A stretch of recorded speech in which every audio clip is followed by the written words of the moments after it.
Hello, and welcome to So You Think You Can Rule Persia, the podcast where we rate and review all the kings of Persia from Diocles to Yazdegerd III. I'm Serial, and my pronouns are they, them. And I'm Umberto, my pronouns are he, him.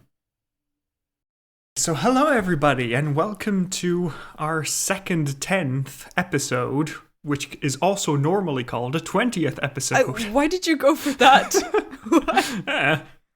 It's a milestone somehow, I guess. 2 times 10. Whoa. Yeah. But the episode is... Cyril, do you know whose episode this is? Whoever succeeded Philip Aradeus, right? It's a baby! It's Alexander's baby child! Oh, yeah! Alexander the Fourth. Wait, because you told me that for some reason he would be chosen as an heir. And I am very skeptical, because how long did this baby last? It is a baby, so who's actually ruling, and are they keeping him at all? Because we left the very unstable time where everyone was trying to get to the throne. Yes, And- we were halfway through our second civil war in 5 years. Yeah, and even Philip's legitimacy wasn't great, since, everyone was revolting against him. So I do not have high hopes for Alexander IV. Well, we'll get to find out if he lives up to his illustrious father and very illustrious grandfather. See how he does. Also, because otherwise, if he's gone, then the whole Argead dynasty is gone forever, so we want to hold that in order at least. Well, we as, you and me, or, the family. Well, yeah, we'll see. So we'll recap last episode as it comes up, because Alexander was alive through all of it, so we can pretty much get through it. Oh, yeah. So, let's begin our story. To start with, let's go before Alexander's birth, because we need to have a look at who his mom is, which is Roxana. Oh, yes. Roxanne. Love her. Because Roxana was born somewhere in Sogdiana, off in the far north and east of the Achaemenid Empire. Remember that, the good old days. Yes. Fun. And she was probably born sometime in 343 BC, which would make her about 16 years old when she meets Alexander the Great, coming to burn and pillage her homeland. Yay. That's Hooray. a great way to meet your future husband. Yes, definitely. That is the voice of a generation of Iranians. But yeah. So this is the period when Alexander finally decided that maybe exterminating all of your enemies isn't the solution. We should maybe try to make friends. Maybe, if the goal is to have an empire, you should have an empire left when you're done. Fair. So he decides, okay, even though he defeated Roxana's father, who was a local lord of the area of Sogdiana, it would be good politically to marry Roxana so that, well, he can be connected to the territory, he can get some support among the local nobles who see that, yes, he's not the scary, murderous barbarian who destroys everything, he's the scary, murderous barbarian who can also be your friend. Oh, excellent. Yeah, of course. There we go. How nice. So, according to certain sources, Alexander fell in love at first sight, seeing this beautiful 16-year-old girl. Sure. According to other sources, he ignored her for the next 4 years, which, honestly, fair enough for her. She was probably happier about that than otherwise. So Alexander heads off to India, does his whole raid and conquest and pillage, tries to get to the underworld, is stopped, is forced back. Yeah. And then finally he arrives back into his own empire. With very tired soldiers who are very done with his shenanigans. Yes, everybody is done with Alexander by this point.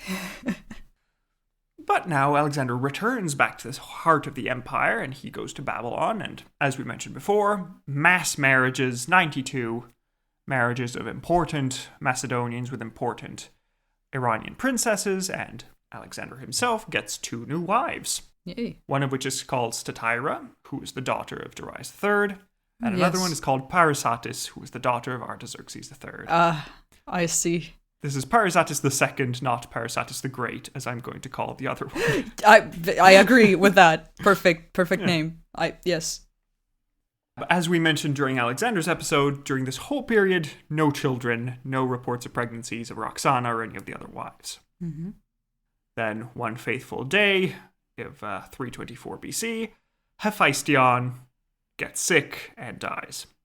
Oh, Hephaestion, my beloved. Our poor boy. Yeah. 1 month later, Roxana's pregnant. Surprise. So everything is going well. Roxana's presumably, we only hear that she was the only wife of Alexander that was pregnant, so she's looking forward to raising a young prince together with her all-powerful husband. Hooray, she's going to be queen of the world. This is going to be a great time for everyone. Uh-huh. And then Alexander dies suddenly. Whoops. Well, or goes into a coma, I mean, he didn't live long past that, whichever version we ascribe to. True. I'm still not over that. I'm sorry. Yeah. It was too intense. No, to reassure you, it might not be true. It might just be that he didn't decompose. Things happen. It might be that people were exaggerating the facts later on. Okay, just let's move on. Follow I don't your want to peace get of mind. But anyway, Alexander the Great is dead, and Roxana is only 6 months pregnant. The child is not born yet. So What happens? You can't make a ruler out of half a person. We will make one in about 500 years, I think, but that's for another time. Yeah, so at this point, there's a great council at Babylon. Everybody tries to decide what to do with the empire, and after almost killing each other just outside Babylon, just as soon as Alexander died, everybody decides, okay, you know what? Philip Aridaeus is going to be king for now, and if Roxana's child is a boy, then he will be co-king with Philip. If it's a girl, well, then it's just Philip. And Perdiccas is going to be regent. Good. Yeah, good. We agreed. Excellent. Yes.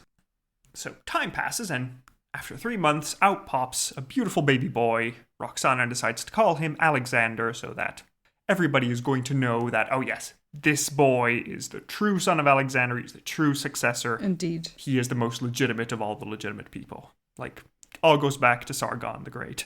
Again, I am the legitimate king. Yes. Trust me. But in the meantime, while she is very pregnant, Roxana does not stand idle, because she decides that Alexander's other wives are a serious threat to her legitimacy and the legitimacy of her child. I mean, are they even pregnant, though?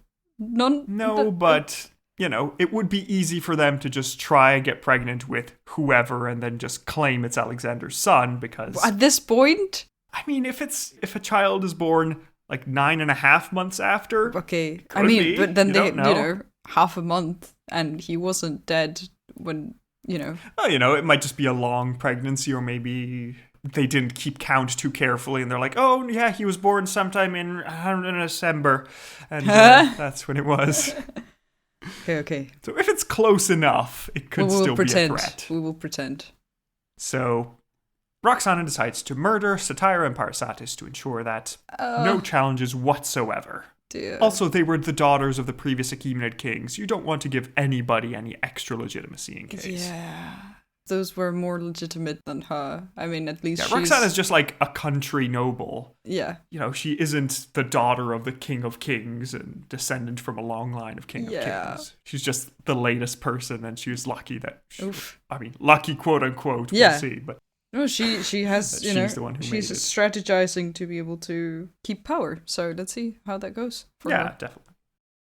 So as we saw, baby Alexander is born, crowned as king at the tender age of newborn.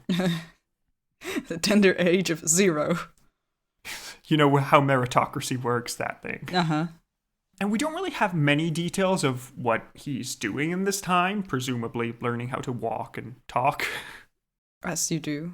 But during the early years, we have just a general idea that he was probably well treated and raised as a prince. Mm-hmm. It seems that he was raised with the children of other nobles, of the Macedonian elite, because, as every Macedonian prince is, you want to know who the future nobility is going to be like. And it seems that in general, he was considered more of a prince than a king, because while Philip was absolving the symbolic roles of kingship, like he was sitting in the chair, wearing the regalia, signing important documents, looking like the sort king. of thing. Yeah. We don't really get any reports of baby Alexander doing that. They're not dressing him up in a tiny diadem and a tiny armor just to place his hand on documents. Honestly, fair. He's like a baby. Yeah, he's not even good as a figurehead at this point. He's just a child. So overall, the decisions are formally taken in the name of the kings, plural, but baby Alexander doesn't really do anything. He's officially king, but practically not really. Makes sense.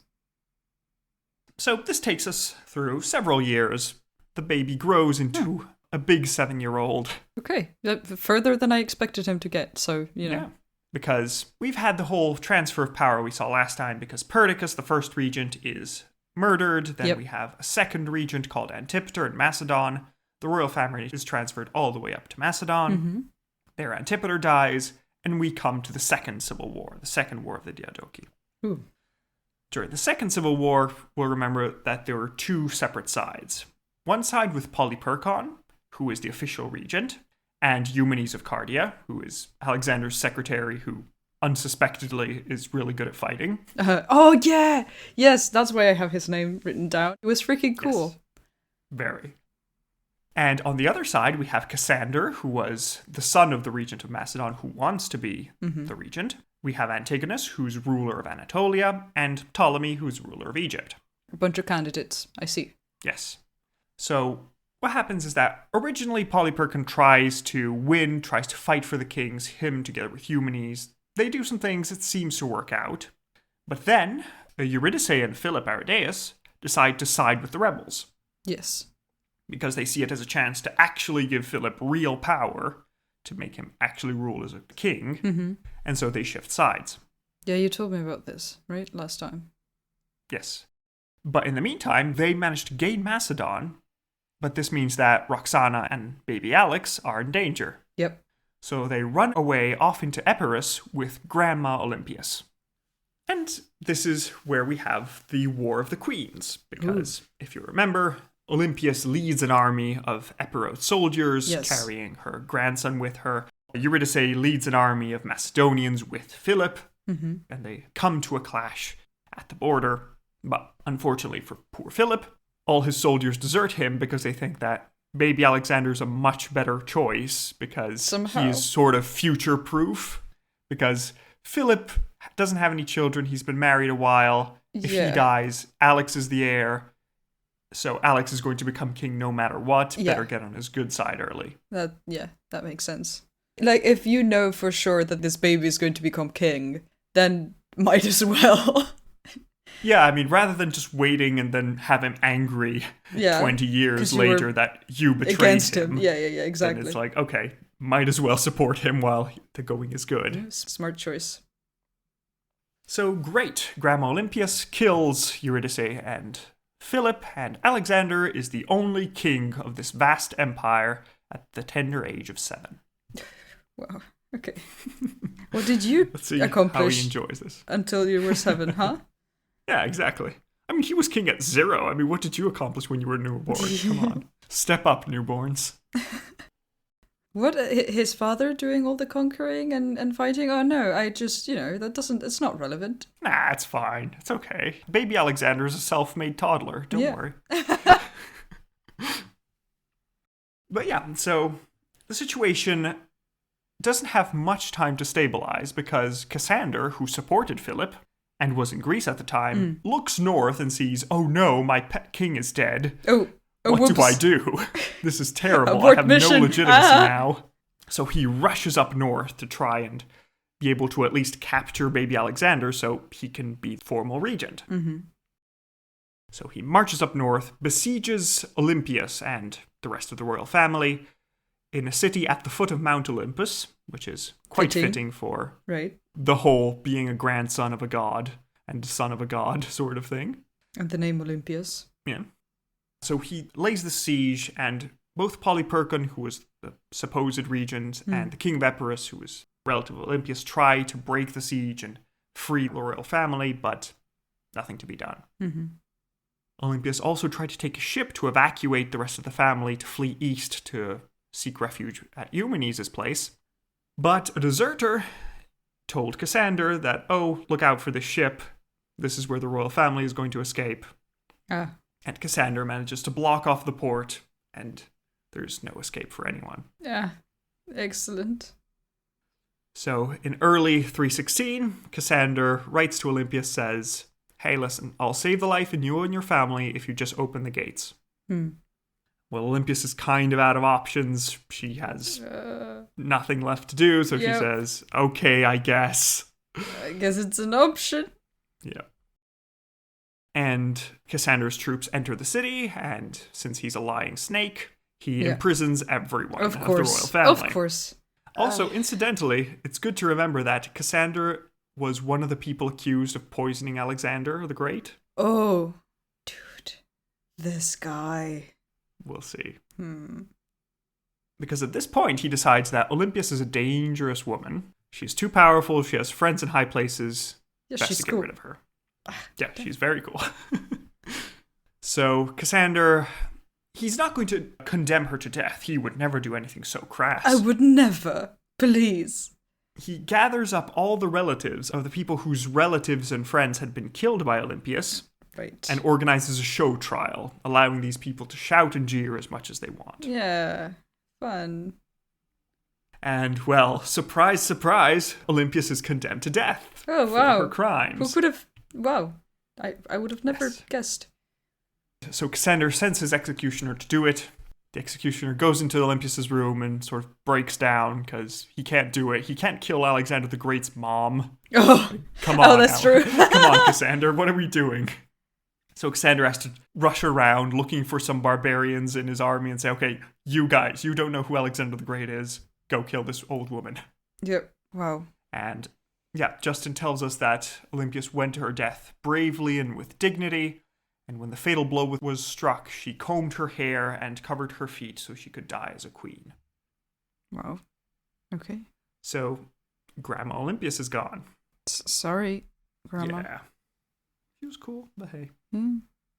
So the puppet master is looking for another puppet. Yes. So at this point, Alexander and Roxana are imprisoned by Cassander. And Cassander declares himself as regent because, hey, I have the king. Does anyone else have a king? I don't think so. Yeah, I guess that's one flavor of regency, right? Like, that's one flavor of, I literally possess the king. He's in my dungeons, in my jail. Yeah, pretty much. So I guess I am the one ruling now. Okay? On his behalf? Oh, sure. Now. Just... Shh, we'll work out the details later. He's still okay. too young. Don't We're look just, too close. Yeah, it's okay. And also, Cassander decides to marry Alexander the Great's sister, Thessalonica. Oh, so she's thrilled. From which the city of Thessaloniki in Greece, I think it is. Yes, it's in Greece now. Yes, so he's gaining a lot of legitimacy points through marriage and imprisonment. Yeah, I don't know how much legitimacy that gives you. The fact that, you're imprisoning the people. But I guess some sort of... more legitimate than anyone else, at least. Let's call it leverage. Yeah. And also, Diodorus tells us that imagine this poor 7-year-old child. He is now separated from all the young nobles his age that he was being raised with, all the children he knew from childhood, from his birth, friends, essentially. yeah. And they're all sent away, and he is educated as a private citizen in house arrest. Oof. And he can't see all the other children he's grown up with. He doesn't know why this is happening. His grandma was executed, and he has only limited access to see his mother. Oh, God. That's great. So, yeah, it's not ideal. Poor boy. What a poor child. So this ends the civil war in the west. But in the east, Eumenes is still fighting for baby Alexander. Oh, hooray! Eumenes the secretary, you can do this. Great. What are you doing over there? He's over here. Yeah, he's trying to fight his way back, but it's difficult. Because Eumenes is fighting with Antigonus, the successor who was in charge of Anatolia, essentially. Right. And he was being pushed slightly further east. So Eumenes was sort of flat-footed. He saw that the situation in the west was dangerous. He wouldn't be getting any support from there. So he decides, I'm going to head further east and gather support from all the eastern satrapies and join up for a big battle. Right. So Eumenes goes to the east and arrives at the city of Babylon. And there he asks the satrap of the city, called Seleucus, And he says, hey, listen, I have a letter here from King Philip that says I should be in charge of his armies to control Asia, so please open your gates to me and give me your soldiers and help me with the war. Is this an actual, like, proper letter? Or is this a forgery? He did actually get a letter from Philip, yes. Philip signed a letter to Eumenes saying, hey, take Asia for me. He's not lying about this, okay. No, he's fully legitimate in his position. But the problem is that at the same time, Seleucus receives news that A, King Philip is dead. Oops. Whoopsie. And B, Olympias, who was supporting Eumenes, was the one that killed Philip. Aha. So Seleucus thinks, wait, your side just killed the king. Why are you claiming to be the legitimate side? I'm not letting you in. Yeah, fair. So Seleucus sides with Antigonus against Eumenes, saying, damn. okay, well, clearly you're in the wrong, aren't you? But Eumenes manages to find a side road, goes around Babylon, and heads off to Susa. Okay. One of the old Achaemenid capitals, where he gathers some of that remaining massive amount of Achaemenid treasure. Yep. We have that still. True. Yep. And he gains support from all the eastern satraps, saying, okay, come on, guys, let's do this. Crush the western satraps and rescue the king. And these people are like, I guess we need some kind of stable government, so sure? Sorta, please. But the problem is that, if you remember, all these Macedonians are very xenophobic, and Eumenes is a Greek. He's not Macedonian. Right. So Diodorus tells us that to avoid breaking up his forces, to avoid everybody arguing with him, Eumenes set up a royal tent with a throne in it for Alexander the Great. Oh.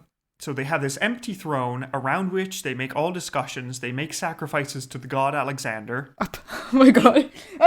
I mean, fair, he did try to make himself perceived as a god, but like, this is so ridiculous to me. Just like these men being like, okay, let's make a sacrifice to god Alexander because I don't know what else to do anymore to get you guys to agree on something. Yeah, so at least Eumenes is saying, oh, it's not me telling you to do this, it's the god Alexander. Look at the empty chair, it's there. Come on, guys, please do what I say. It's a life or death situation. It is, that's the worst part. Yeah. Also, Eumenes does decide to forge a letter at this point, and he forges a letter from Macedonia saying, oh, actually, Olympias is now in control of baby Alexander, and she's in charge. Cassander, the usurper, has been killed. Things are going great in the West. We just need to fix everything. You just need to fix the rest of this circus. But so that's a convincing forgery, but as soon as somebody gets other news, it falls apart. Yeah. Well, let's hope news don't get there very fast. Pretty much. Although I would assume they've already been there, because like if he has to forge this, he knows what has actually happened. Eumenes definitely knows. He's just trying to make sure that nobody else does, at least long enough that he can win some battles and get ahead. Mm-hmm. So Antigonus arrives in the east and faces Eumenes in battle. They have one first battle where it looks like Eumenes has a mild victory, but he doesn't manage to destroy Antigonus's forces. You know, it's close. He manages to hold the field, but it's nothing too impressive. Mm-hmm. And so they fight each other in a second, larger battle, which is, again, very mixed. Because on the one side, Eumenes' forces defeat most of Antigonus' army. Most of Antigonus' army is running away. Eumenes is victorious. He has the field. But unfortunately for him, Antigonus' cavalry had managed to wheel around Eumenes' side and capture his camp. And so by the time night falls, Eumenes doesn't have his encampment, and all the families of his soldiers are in the hands of Antigonus. Mm-hmm. So all his soldiers are concerned. They're saying, okay, what's going to happen to our families? Right. And does anybody know? This is a bad situation. Help. Eumenes solved this. And Eumenes is telling everybody, no, guys, come on. Just tomorrow morning we'll beat them. Their army is destroyed. They won't dare do anything or we'll kill them all. Just hold on. Uh-huh. So in January of 315, Eumenes is rudely awoken by his men who have decided to mutiny and hand him over to Antigonus. I was rooting for Eumenes, though. I like him. I was too. He would have made a good monarch. So much better. Yeah, he's the sort of person who would have been a good regent. He would have been, okay, yes, I'm going to help you. And then at the end, it's like, okay, cool, job well done. I'll retire now, bye. I guess too good to actually do it. Yeah, he was. I'm not saying too he was a pure nice for the person. sinful earth. I'm not saying he was a nice person. He probably wasn't. He probably murdered a bunch of people. But I mean, he's a general. He had to. exactly. But from what we have, it would have been good. He's the guy to that see him. always sided with the side that had the kings and was always just trying to do the correct thing. Actually do the good thing for the empire, right? Yeah. He's better than Alexander in that regard. Oh, definitely. Much better. But yeah, so poor Eumenes is handed over to Antigonus, who, of course, has him executed. Oh no. And civil war over. Hooray. Is it? Because we don't... I mean... Now what? Yep. Because in the West we have baby Alexander, who nobody has seen for a few months, who is under the control of Cassander, who is now self-styled himself the regent. Mm-hmm. In the south, we have Ptolemy owning Egypt. Ptolemy the Ptolemy? Ptolemy the Ptolemy, Ooh. yes, him. I see. And in Asia, pretty much all of Asia, there's Antigonus, because he's basically just conquered his way east, so he controls most of the Asian territories. Do we have Iranian in the Persian part of the empire, or is it just Greeks and Macedonians? Just Greeks and Macedonians. Ah, I see. Great. I mean, well, next episode. Okay, fine. There is somebody who qualifies as Iranian in the East, but they're not important yet. Ooh, okay. I shall stay tuned. So, yes. But at this point, all the different successors decide, okay, well, let's make a new deal. Mm-hmm. They're kind of concerned that, well, Antigonus owns most of Asia. Maybe we should tone it down, Antigonus. Yeah. How about we have a council together, we all decide together what to do, and we see who's the regent, we redistribute the satrapies, like the good old days. Right, we share like the good, generous people that we are, and just of course. we divide the empire just so it doesn't fall apart, so it's easier to run, and everyone can take care of more or less the same amount of things, right? Yeah, exactly. That always works. A triumvirate is the best form of government. Yeah, clearly. So they send some letters back and forth, try to discuss things, but it seems that Antigonus is acting a lot as a king in the East, because he's replacing satraps that disagree with him, executing other satraps. Mm-hmm. When Antigonus goes to Babylon, he almost kills the satrap Seleucus there, who decides to run away before he is killed, and he escapes to Ptolemy. And he says, Ptolemy, things are bad in the East. Can you help? I would like my satrapy back, please. Right. And so Ptolemy and Cassander and Lysimachus, who is the satrap of Thrace, and is becoming important now, these three send an ultimatum to Antigonus. And they say, hey, listen, give up all your conquests in the East, go back to your original satrapy, redistribute all the money you'd taken from Eumenes, and then we can decide who's the regent. How does that sound? Lot of demands. That's a lot of demands. Antigonus looks at the map, says, what are you saying? I own most of the empire. Come at me, scrubs. Yep, exactly. It's like, hey, let's make you not that powerful. And then the powerful person looks over and says, try me. Pretty much. So Antigonus sends a letter to all the empire and says, you guys are trying to follow Cassander? Cassander, who killed Alexander's mom and has imprisoned Alexander's child and wife? Ah, yes. That guy. You're supporting him. Also, he probably forced Alexander the Great's sister to marry him so he could become king and overthrow baby Alexander, so let's not be so high and mighty. Actually, he writes, Cassander should hand over the royal family, and Antigonus will take care of them and be the true regent. Of course, Cassander does not reply. Huh. So off we are with the third civil war. The third war of the Diadochi. Hooray! Third civil war in 6 years. So at this point, these are the sides that we have. Antigonus is allied with the former regent, Polyperchon, who basically hands over his regency to Antigonus as a symbolic gesture. Mm-hmm. And on the other side, we have Cassander in Macedon, Lysimachus in Thrace, and Ptolemy in Egypt. And the problem is that there are now two fronts that Antigonus needs to fight on. This is always the problem with the side that controls Asia. Yeah. Because on the one hand, he has to fight in Europe. On the other hand, he has to fight Egypt. So he decides, you know what? First plan, Antigonus goes in, takes Syria and Palestine, and marches all the way up to the edge of Egypt, conquering Gaza as well. Right. But there's just one city left that he didn't manage to take. Tyre. The one that Alexander destroyed. They've rebuilt it. Oh, okay. So it's back. Hey. Yay! And it's back and it's really hard to take again. Oh. Well, yeah, that was the one that, like, Alexander destroyed it because he was frustrated that it was difficult to take. Right, yeah. So when he finally did, he was like, there will be nothing left. Pretty much. But people have gone back because it's a good fort and we've been at war for most of our lives. Yeah, worth maybe you should rebuilding. use it. Yeah.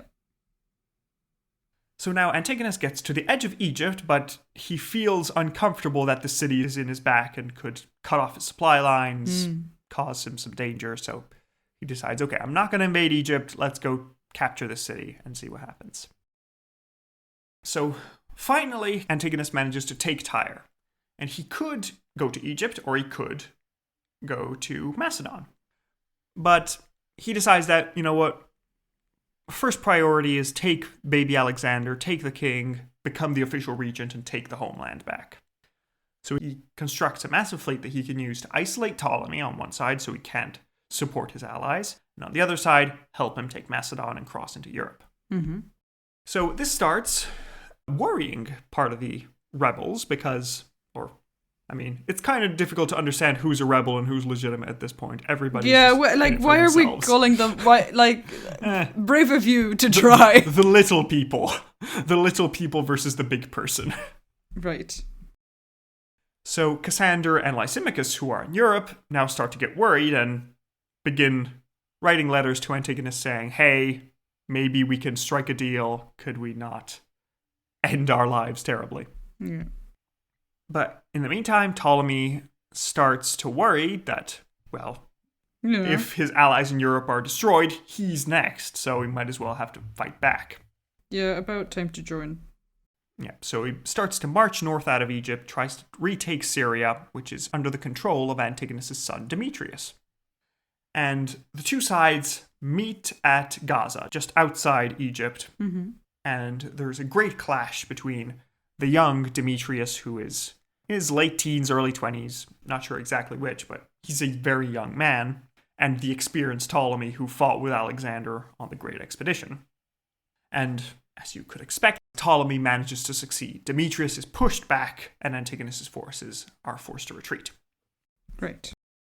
At the same time, the former satrap of Babylon, Seleucus, manages to take 1,000 men and just speed off into the desert to try and retake Babylon from behind Antigonus' back.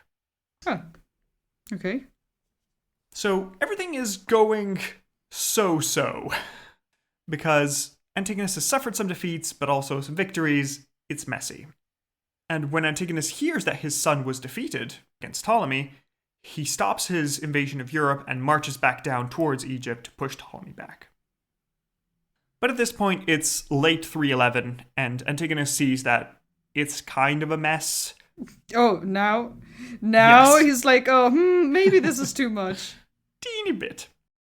Yeah, he decides that he can't just fight both sides at the same time. It's too complicated. If he wins one place, he'll be defeated the other. He doesn't have the resources to fight everyone at the same time. Mm-hmm. And also now Seleucus was taking control of Babylon and trying to cut him off from the east, so that was more pressing an issue, since Seleucus was not officially part of the alliance, let's call it. Alliance, sure. Yes, the rebel alliance. So at this point, Antigonus decides to accept Cassander and Lysimachus' calls for peace. And Ptolemy gets in on this deal as soon as he can, as soon as he hears it exists. Yep. And so in this peace, we decide that, you know what?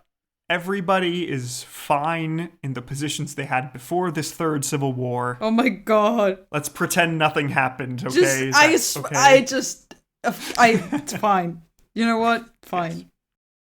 And they all tell each other in the note, they say, well, baby Alexander, he's 12. He can technically become king in his own right in 2 years. Ooh. because 14 is when Macedonian nobles could become pages and start, helping out in the army. So, let's get rid of all the problems, makes baby Alex king. There we go. Oh my god. So all of this was just... oh my god. Yes, they decided, sure, a lot of people died, but We're tired now. let's pretend nothing happens. It's okay. So, great news. We have peace at last. And goes to retrieve baby Alex from the jail. It's, hey, baby Alex. Guess what? Well, yes. 2 years pass and, members of the nobility starts to call for baby Alex to be instated as the king of the whole empire. He's 14 now. He can ostensibly rule. Sure, he'll have advisors, but he doesn't need a regent anymore. So how's this kid, who's been, imprisoned and has had family murdered and separated from everyone and everything? Yeah. An uncertain future, not knowing if he will be killed or not. How's he doing? Well, we don't have any details on how he's doing mentally and emotionally, but probably not great. But that's bad news. So Cassander, formerly regent, now satrap of Macedon, he has a think. This guy. He thinks, is Alex going to be happy when he's made king and I killed his grandmother and, according to rumor, killed his father and kept him imprisoned for 7 years? Those things. I don't think he'll like me very much. Oh, whatever makes you think so, Cassander. Yeah. Also, I've been working for the last 10 years to build up my strength in Macedon, and this kid has done nothing to ever gain anything, and he's going to be king. He's going to take the land I've fought so hard for. Do you know how monarchy works, my friend? Yeah, but it's a new world, Who knows? Anything could happen. And, he's the last of his dynasty. If he dies, who's the heir? Well, I guess whoever married Alexander the Great's sister will have to do. Oh my god, this fucking guy. Yeah. So Cassander decides that, it'd be a lot better if Alex never made it to his 14th birthday, wasn't it? Oops. So, the man who killed Olympias was accused of supplying the poison that killed Alexander the Great, extinguishes the Argead house of Macedon by poisoning the baby Alexander and his mother Roxana. He does. He really does. Oh my god. We already had an agreement, guys. we finally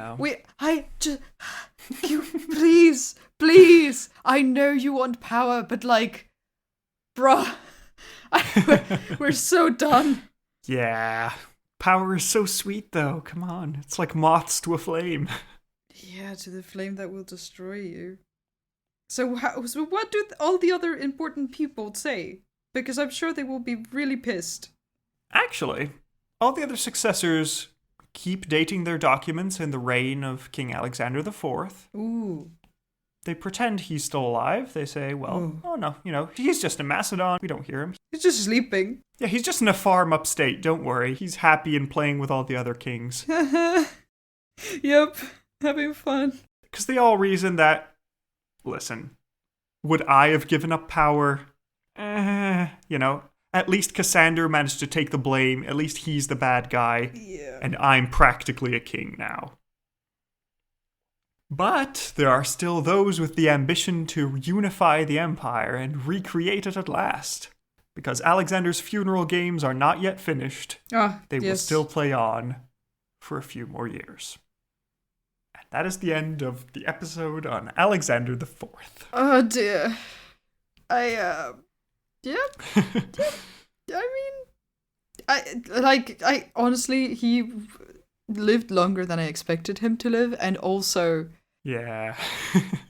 Somehow I'm really disappointed because they had already agreed on this, and not because Alexander would be a good or bad king, he wouldn't make any decisions, but at least we had someone. Would have been a king. Yes, which is helpful. We haven't had a king ruling in his own right since Alexander the Great. It's been 12 years with no king. No, not 12. It's been 14 years with no king, really. So there we go. And yeah, Cyril, who do you think is the next episode? Just to gauge it. Cassandra. Okay, we'll find out. I don't know. I don't know how things are gonna go. Cassandra is certainly making the decisions, right? So. Mm-hmm. But he also, did he take the blame? Did people know it was him? Because then he might have been just executed. He was the guy in charge of Alexander IV, and Alexander IV disappeared, so it was pretty clear. Okay, then I don't know. Then I'm... You'll find out next episode. Can't wait for Ptolemy to pop up, so... I mean, Ptolemy is already around. He's there. He's doing stuff. I know. And yeah, also incidentally, just after Alexander IV died is when the baby Heracles, who was supposedly Alexander's bastard son, shows up. So this is why it's very, very suspicious that... Of course not. Before he was never considered in any dealings, and now that Alex IV is dead, it's like, oh, look, we actually have another son. It's okay, guys. Don't worry. All right, so if you're ready, let's get to rating this poor child. Oh. Okay, so our first category is final moments. How interesting was his death? Being poisoned at 14 after being imprisoned for 7 years. Sad. It was impressive that it took that long. Fair. And then Cassandra just... Yeah. Nobody likes Cassander. Yeah, no, I don't Even in the sources, everybody thinks he's terrible. So yeah. Well, then that might have a little bit to do with how we perceive him, but also he does not have much going for him, so... Yeah, pretty much. Yeah. Go on. It was interesting. We had 2. Yeah, I guess it's not just fade into history. Yeah. We had 2. If you're going for 2, I'll go for a 1, because I don't think it's worth a full big 2. Okay. So there we go. So with a 1 and a 2, Alexander IV gets 1.5 points out of 10 for final moments. Next category is battle hardness. How good was he at wars, conquests, glorious victories? 0. We didn't get to see it. Do you want to give him any points for Eumenes fighting in his name? Say it with me. We did not get to see it. 0. You don't want to give any points that for is not Eumenes his for being a Those good are boy? not his battles. But it was in his name. No. I want to give Eumenes a VIP seat next to the ladies. Okay. Yes, Eumenes gets a nice VIP seat next to Eurydice and Bagoas. Right. So, and Paraxatis and... Yes, Paraxatis and Megabyzus. And the other lady, what's her name? Oh, Olympias. No.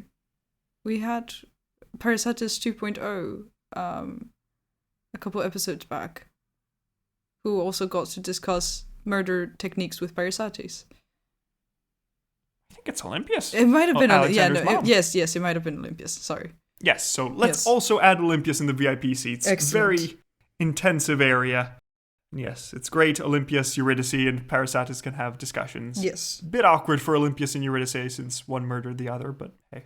Well, you get bested by people. Yeah, it's fine. They can have a nice sporting discussion. Indeed. Alright, fine. I'll guess a 0 for battle hardness. Yeah, I mean, it's so hard to even understand who the legitimate side is. No, you don't get any points, Alex. Sorry. So a 0 and a 0 make a 0 out of 20 for battle hardness. Oh, hooray. Next category is scheminess. How schemy was this child? 0? 0. He was just buffeted around by everyone else, and it was a mess. Poor child. Okay. So 0 and a 0, 0 out of 20 for scheminess. Next category is shock factor. How shocking was this child? He survived. Yeah. Honestly, that, 1 point for that. Yep. Okay, so you're giving him 1 point. I'll stick with a 0 because he's a child. Mm-hmm. So with a 0 and a 1, he gets a 1 out of 20 for shock factor, which is just above Uncle Philip. Oh. Good for you, Alex 4. It's a lot less than your dad. Congratulations. Okay, next category is Aaron Shine. How much did the Empire, and Persia in particular, prosper during Alexander IV's reign? Listen, it hasn't crumbled yet. I don't. Let's recap what happened under the baby Alexander. Well, one civil war ended, and he was imprisoned. Mm-hmm. So the king was held hostage. Mm-hmm. Another civil war started and ended without making any decisions except make Alex king at some point. Right. And then he was murdered, leaving no heir to the empire. Yay. Also, Iran is being ransacked. There are no prominent Iranian people being there. They're just forced to pay for these endless civil wars. So, We love it. 0? Yeah, because we can't do negative numbers. Yeah. So, with a 0 and a 0, we get our 4th 0 out of 20 in Aaron Shine in a row. This has not been a good period. The last person that got a good grade was Artaxerxes III back in the good old days. This has not been a good time for anyone. But, like, who expected it to be a good time? Like, you're aware where we are right now, right? Like... Yeah. We're in the flames of Alexander's funeral pyre. Everything is on fire. It is, I love that you keep terribly. mentioning Alexander's funeral games, because truly, Yes. Oof. Yeah, to the strongest. We need to decide who the strongest is. Just, God damn, Alex. Let's see how many episodes I have to utter this. At least one more. We'll see. Great. Okay. The dust needs to settle. Okay, so next category is Face of Faces. How do you think this child looked as king? Let's see what you think about it. So, Serial, you already have the drawing. Let me pick it up so I can have a look at what... Oh no! I think it's very accurate. It's good, but I feel so sad. Aw. Hey, he made it to 14, listen.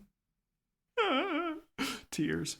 Okay, so, dear listeners, what we have in this drawing is an adorable little baby with a tiny little single curl of hair on his head, big, beady eyes full of hope in the future. Yep. He's swaddled up in nice robes, and he has in his mouth, he's chewing on a little diadem. Yes. He's being all adorable at it and staring out at the viewer in hope. And all around this little child are a series of eyes staring at him from the darkness, knowing that they're just waiting for the moment to pounce before this poor child is going to be done. You're welcome. So that was excellent, and now I'm sad. Well, do we have any representations of this child? We do not have any contemporary depictions. I have a figured. Baroque painting of him. For some okay, reason. I don't know why. I love Baroque. This was the only thing I could find. Baroque artists just being like, yes, let me dig into this niche part of this fandom. Yes. Also, Roxana looks extraordinarily German here, but let's go for it. Yeah, that's what people look like. And, like, she was Iranian, right? Roxana? Yes. Yeah. So that's, of course, that's German, Iranian, same thing. Yeah, it's the same. Okay, so let me show it, Serial, and you can describe what this child looks like. Oh. Yeah, okay. So there's 3 people in the painting. There's Roxana, I assume, to the left. Then she's holding the baby, and then there's a man on the right. Couldn't find who this guy is. Some guy. Some random dude with a bit of a beard and a mustache. And Roxana has a very, like, Renaissance Greek kind of profile, right? Mm-hmm. And little baby Alex is touching her boob. Presumably because the guy is, like, saying something and Alex just wants to go back to drinking some milk from mama. So, Fair enough. Alex looks very cute, curly hair and very, chubby cheeks, kind of what you would expect a baby to look like.